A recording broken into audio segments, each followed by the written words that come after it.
Assalamualaikum warahmatullahi wabarakatuh.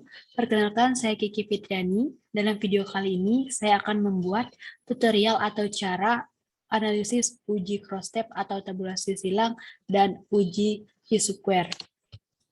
Untuk uji pertama yaitu ada uji tabulasi silang. Sebelumnya kita harus mengetahui apa sih uji tabulasi silang atau cross-step ini. Uji tabulasi silang merupakan suatu metode analisis yang digunakan untuk mengetahui suatu korelasi atau hubungan dari satu variabel dan variabel lainnya, di mana dalam hal ini disajikan dalam bentuk tabel.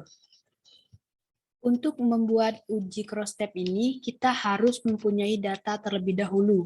Di sini saya sudah mempunyai hasil data kuesioner yang saya bagikan lewat Google Form dengan tema partisipasi masyarakat dalam pemilihan kepala desa. Di sini saya mempunyai 5 indikator. Yang pertama yaitu jenis kelamin, yang kedua ada partisipasi masyarakat, yang ketiga ada alasan memilih, yang keempat ada sanksi ketidakikutsertaan, dan kelima ada kepercayaan terhadap kepala desa. Kuesioner ini saya bagi ke 30 responden dengan 15 perempuan dan 15 laki-laki. Setelah kita mendapatkan hasil kuesioner, selanjutnya kita mengcoding data dengan menggantikan huruf dari jawaban indikator kuesioner menjadi angka. Di mana dalam hal ini untuk indikator jenis kelamin itu ada angka 1 untuk perempuan, angka 2 untuk laki-laki. Di indikator partisipasi masyarakat itu ada 1 untuk ya, 2 untuk tidak. Indikator alasan memilih, 1 untuk faktor keluarga, 2 untuk kewajiban sebagai warga desa, 3 untuk individu yang bertanggung jawab, dan 4 untuk pemberian uang dan barang. Untuk indikator sanksi ketidakikutsertaan dan kepercayaan terhadap Kades, itu ada 1 untuk setuju dan 2 untuk tidak setuju. Baiklah, selanjutnya langsung saja kita ke aplikasi SPSS. Kita ke menu variable view terlebih dahulu, di mana di sini terdapat beberapa kolom. Di kolom pertama, yaitu di kolom name, kita isi sesuai dengan indikator dari kuesioner. Saya isi gender dan desimal kita ubah menjadi angka 0. Dan di label kita tulis jenis kelamin. Untuk values-nya ada 1 untuk perempuan,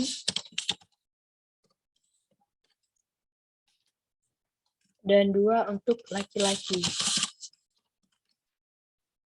Kita add dan klik OK. Untuk indikator kedua ada partisipasi.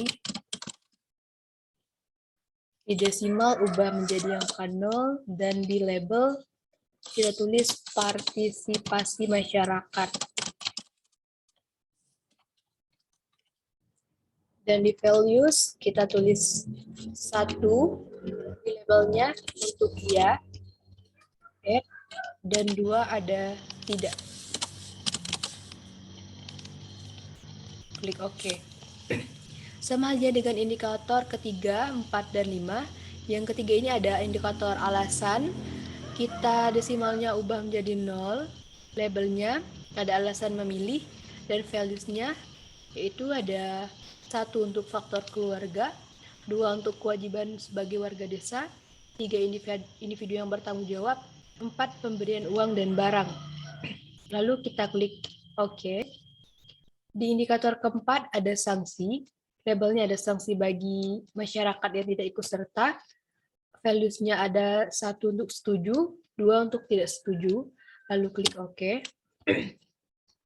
Di indikator terakhir ada kepercayaan, desimalnya ubah menjadi angka 0. Di labelnya kepercayaan terhadap kepala desa, dan values-nya ada 1 untuk setuju dan 2 untuk tidak setuju. Klik OK. Selanjutnya kita beralih ke menu data view. Kita copy data yang telah di-coding sebelumnya. Copy semua dari indikator jenis kelamin sampai kepercayaan. Kita copy lalu pindahkan ke aplikasi SPSS. Jika sudah terlihat seperti ini, kita langsung ke menu Analyze yang ada di pojok atas. Kita pilih Descriptive Statistik dan klik Cross Tab.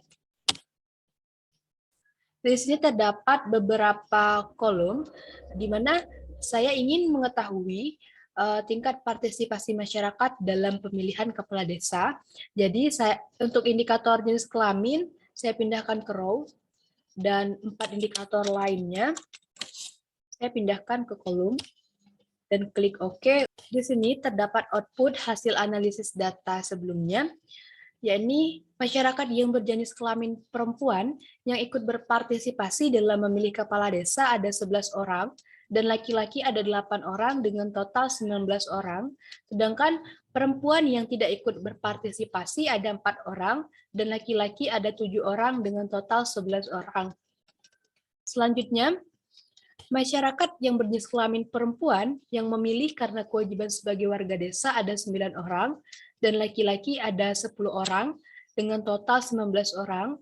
Sedangkan masyarakat yang berjenis kelamin perempuan yang memilih karena alasan individu yang bertanggung jawab ada 4 orang, laki-laki ada 4 orang, dengan total 8 orang.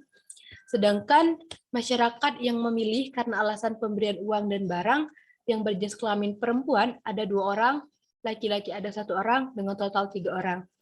Dari hal ini, ada satu indikator yaitu faktor keluarga yang tidak dipilih masyarakat baik perempuan ataupun laki-laki. Selanjutnya di tabel sanksi bagi yang tidak ikut serta, masyarakat yang berjenis kelamin perempuan yang setuju akan ada keterangan sanksi bagi yang tidak ikut serta ada 7 orang, dan laki-laki ada 6 orang dengan total 13 orang. Sedangkan masyarakat yang berjenis kelamin perempuan yang tidak setuju yaitu ada 8 orang, dan laki-laki ada 9 orang, jadi totalnya 17 orang. Tabel terakhir, ada kepercayaan terhadap kepala desa, masyarakat yang berjenis kelamin perempuan yang setuju akan kepercayaan terhadap kepala desa ada 13 orang, dan yang laki-laki ada 13 orang dengan total 26 orang. Sedangkan masyarakat yang berjenis kelamin perempuan yang tidak setuju akan kepercayaan terhadap kepala desa ada 2 orang, dan laki-laki ada 2 orang dengan total 4 orang. Selanjutnya saya akan melakukan analisis uji Chi-square goodness of fit. Uji Chi-square sendiri merupakan bagian dari statistik non-parametrik dan tidak memerlukan asumsi normalitas data dengan sampel berskala besar yang bertujuan untuk membandingkan frekuensi observasi dan frekuensi harapan. Kasus yang saya ambil dalam uji kali ini yaitu ingin mengetahui apakah ada perbedaan partisipasi pemuda terhadap upaya membantu suksesnya program-program pihak desa di Kecamatan Bakam. Saya menyusun 2 hipotesis. Yang pertama ada H0, ada perbedaan partisipasi pemuda terhadap upaya membantu suksesnya program-program pihak desa, dan H1, tidak ada perbedaan partisipasi pemuda terhadap upaya membantu suksesnya program-program pihak desa. Dalam uji Chi-square, sama halnya dengan uji cross-tab, kita harus memiliki data terlebih dahulu. Dalam data kali ini, saya membagikan kepada 50 orang responden, di mana indikator yang saya pilih yaitu ada bidang kegiatan yang diikuti, yang meliputi bidang lingkungan, bidang sosial, bidang olahraga, bidang perayaan, dan bidang pelatihan dan kewirausahaan.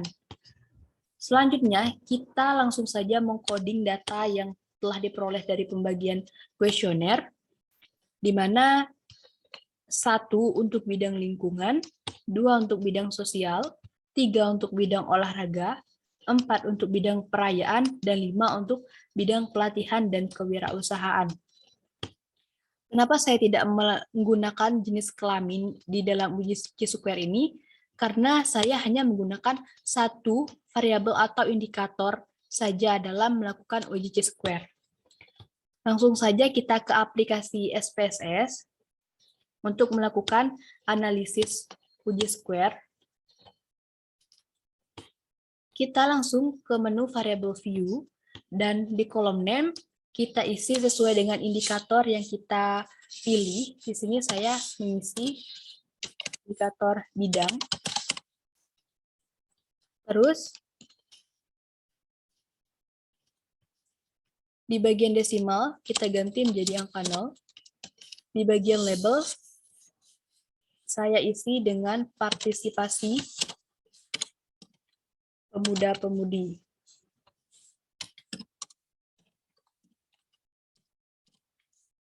Dan di kolom values, kita isi sesuai dengan 5 bidang tadi. Yang pertama ada bidang lingkungan.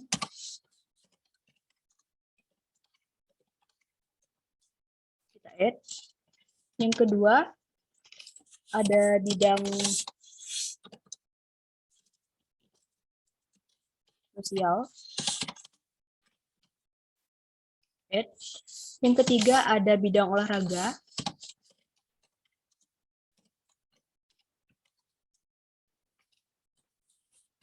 Keempat, ada bidang perayaan. Dan terakhir, ada bidang pelatihan dan kewirausahaan. Add, dan kita klik OK. Selanjutnya, kita beralih ke menu data view. Di sini, kita mengcopy data yang telah di-coding di bagian indikator bidang kegiatan.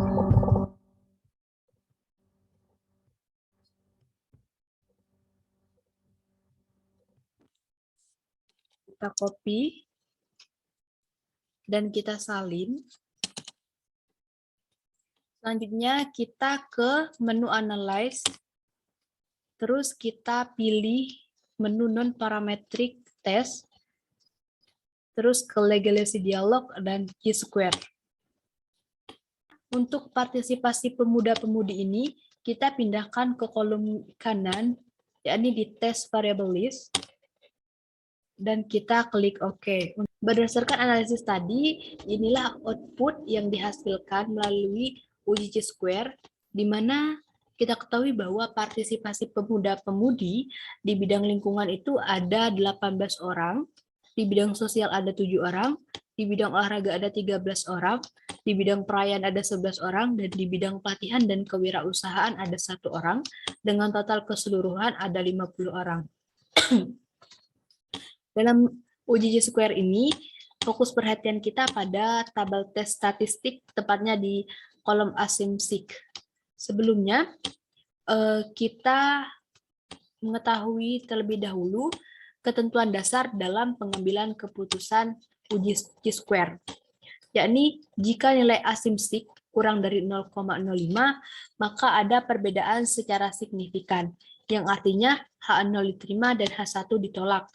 Dan jika nilai asymstic lebih dari 0,05, maka tidak ada perbedaan secara signifikan, yang artinya H1 diterima dan H0 ditolak. Baiklah, kita kembali lagi ke output tadi. Di sini tertulis 0,0% have expected frequencies less than 5. Yang dapat diartikan bahwa tidak ada sel yang memiliki nilai frekuensi harapan kurang dari 5, di mana dalam penelitian kali ini syarat dalam penggunaan uji Q-Square sudah terpenuhi. Terus kita kembali lagi ke nilai asymstic-nya. Di sini nilai asymstic-nya itu ada 0,003. Berarti nilai tersebut kurang dari 0,05. Maka dapat disimpulkan bahwa ada perbedaan partisipasi pemuda terhadap upaya membantu suksesnya program-program pihak desa di Kecamatan Bakam, yang artinya H0 diterima. Sekian tutorial dari saya. Wabillahi taufiq wal hidayah. Wassalamualaikum warahmatullahi wabarakatuh.